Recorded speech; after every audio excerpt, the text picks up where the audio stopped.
గౌరవనీయ మంత్రివర్యులు కోమటిరెడ్డి వెంకటరెడ్డి గారికి, ఇక్కడికి వచ్చిన ఆత్మీయులు, అభిమానులు అందరికీ కూడా హృదయపూర్వక నమస్కారాలు.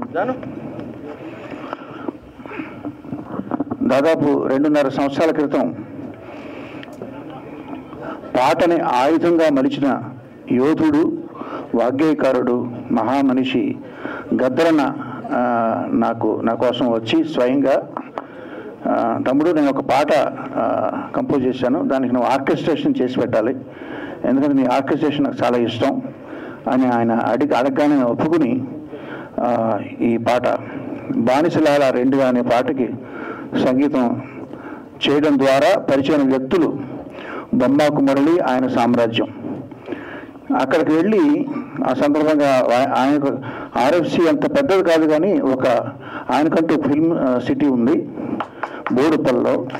అప్పుడు ఆయన చెప్పింది ఏంటంటే, సినిమా తీయాలనే ఉత్సాహం ఉన్నటువంటి ఔత్సాహిక కళాకారులు అందరూ ఉంటారండి, వారికి కావాల్సిన వసతులు వాళ్ళు ఫ్రీగా ఇక్కడ స్టే చేయడానికి రూమ్స్ కానీ, ఎడిటింగ్ సూట్ కానీ, తర్వాత షూటింగ్ చేసుకోవడానికి ఎక్విప్మెంట్ కానీ అన్నీ మేము చాలా తక్కువగా లేదా ఆల్మోస్ట్ ఫ్రీగా నేను ప్రొవైడ్ చేయాలని నా సంకల్పం అండి.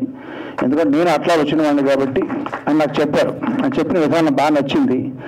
ఆ రకంగా వారితో ప్రయాణం మొదలైంది. ఈ కల్చరల్ ఎవల్యూషన్కి సంబంధించినటువంటి ఈ ఇండియా ఫైల్స్ అనే సినిమా ఇంకొక పాట కూడా ఉందంటే మీరు పాడితే మాకు ఇష్టం అన్నారు. అంటే వినిపించండి అన్నాను. మౌనశ్రీ మల్లిక్ గారు రాసిన అద్భుతం లిరిక్, తిరిగి చూడు తిరిగి చూడు తిరుగుతున్న భూమిని, కలిసి చూడు కలిసి చూడు మనిషిలోని మనిషిని అన్న ఫస్ట్ 2 లైన్స్ ఎంత అరెస్టింగ్గా ఉన్నాయంటే దీనికి మ్యూజిక్ కూడా నేనే చేస్తానండి అని అడిగాను. సో ఆ రకంగా ఆ 2 పాటలకి ఈ సినిమాకి నేను మ్యూజిక్ కంపోజ్ చేయడం జరిగింది. ఇక ఈ సినిమా చేసినప్పుడు కాదు కానీ ఇందులో హీరో అద్దంకి దయాకర్ గారు తెలంగాణ రాష్ట్రీయ గీతం స్వరపరిచే ఆ సందర్భంలో ఆయన ఎక్కువ కలవడం జరిగింది. నేను కనిపెట్టిన విషయం ఏంటంటే ఆయన చాలా ప్లెయిన్ హార్టెడ్ వాళ్ళు ఎలా యాక్ట్ చేస్తారు, యాక్ట్ చేయడం రాదు ఆయన అన్నట్టే. సో యాక్ట్ చేయడం రాదు కాబట్టి ఆయన ఈ సినిమాలో జీవించుంటారు ఆ పాత్రలో.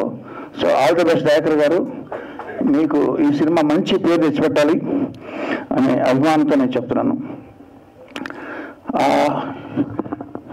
మరి ఏ ప్రాజెక్ట్ కైనా పనిచేసినప్పుడు అండి కష్ట నష్టాలు ఉంటాయి. మరి మీరు ఏమైనా ఇబ్బంది పడ్డారా ఈ సినిమా చేసేటప్పుడు అంటే ఒకే ఒక ఇబ్బంది కలిగింది, సభాముఖంగా చెప్తున్నాను.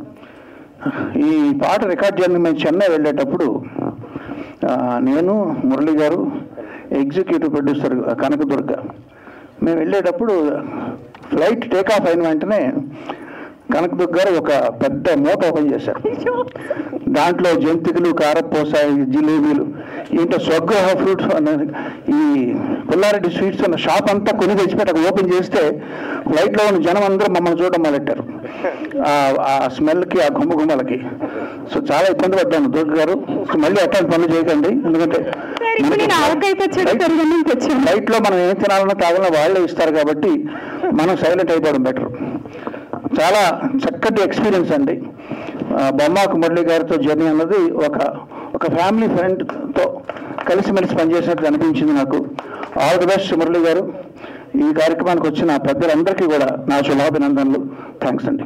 Thank you sir. మీరు మాకు ప్రామిస్ చేశారు బొమ్మకు క్రియేషన్స్, కీరవాణి, కనకదుర్గ, బొమ్మకు మురళి గారు జీవితకాలపు స్నేహితుల్లా ఉంటారు అని.